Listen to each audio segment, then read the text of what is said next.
अब नेटफ्लिक्स करने जा रहा है ऐसा काम जिससे बदल जाएगा पूरा खेल। नमस्कार, आप देख रहे हैं टीवी 12 और मैं हूं आपके साथ ऋतु। नेटफ्लिक्स दुनिया की सबसे बड़ी सब्सक्रिप्शन आधारित स्ट्रीमिंग सर्विस के रूप में जानी जाती है, लेकिन रोजाना यूजर एंगेजमेंट के मामले में वो अभी भी सोशल मीडिया प्लेटफॉर्म से पीछे है। इसी चुनौती को ध्यान में रखते हुए कंपनी अब अपने ऐप को नए रूप से पेश करने की तैयारी कर रही है। नेटफ्लिक्स का मकसद अपनी ऐप को केवल फिल्मों और वेब सीरीज देखने तक सीमित न रखकर एक ऐसे प्लेटफॉर्म में बदलना है जहां यूजर बार बार लौट कर आए और अपना अधिक समय वहां बिता सके।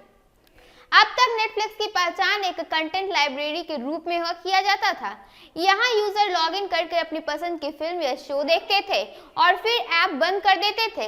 लेकिन इंस्टाग्राम, यूट्यूब और टिकटॉक जैसे प्लेटफॉर्म ने डेली एंगेजमेंट का नया पैमाना तय कर दिया। ये ऐप्स इस तरह डिजाइन किया गया कि यूजर्स दिन में कई बार इन्हें खोलते हैं, भले ही उनके पास ज्यादा समय ना हो।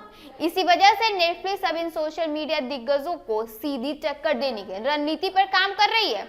नई अपडेट के बाद नेटफ्लिक्स ऐप पूरी तरह से रीडिजाइन की जाएगी और यह एक इंटरैक्टिव हब की तरह काम भी करेगी। ऐप में यूजर को एक पर्सनलाइज फीड देखने को मिलेगी जिसमें ट्रेडिंग कंटेंट, शोज और फिल्मों से जुड़े छोटे छोटे क्लिप्स और स्मार्ट रिकमेंडेशन शामिल होंगे। यह फीड काफी हद तक इंस्टाग्राम या यूट्यूब की तरह होगी, जहां यूजर स्क्रॉल करते हुए नई कंटेंट की खोज कर सकेंगे। खास बात यह है कि यहाँ शॉर्ट फॉर्म वीडियो को ही अहम जगह दी जाएगी ताकि यूजर कम समय में भी एंटरटेनमेंट का पूरा अनुभव ले सके। यूजर इंटरेक्शन बढ़ाने के लिए नेटफ्लिक्स पोल, क्विज और कम्युनिटी डिस्कशन जैसे फीचर्स जोड़ सकती है। इस फीचर्स के जरिए दर्शक सिर्फ कंटेंट देखने तक सीमित नहीं रहेंगे, बल्कि अपनी राय भी साझा कर सकेंगे।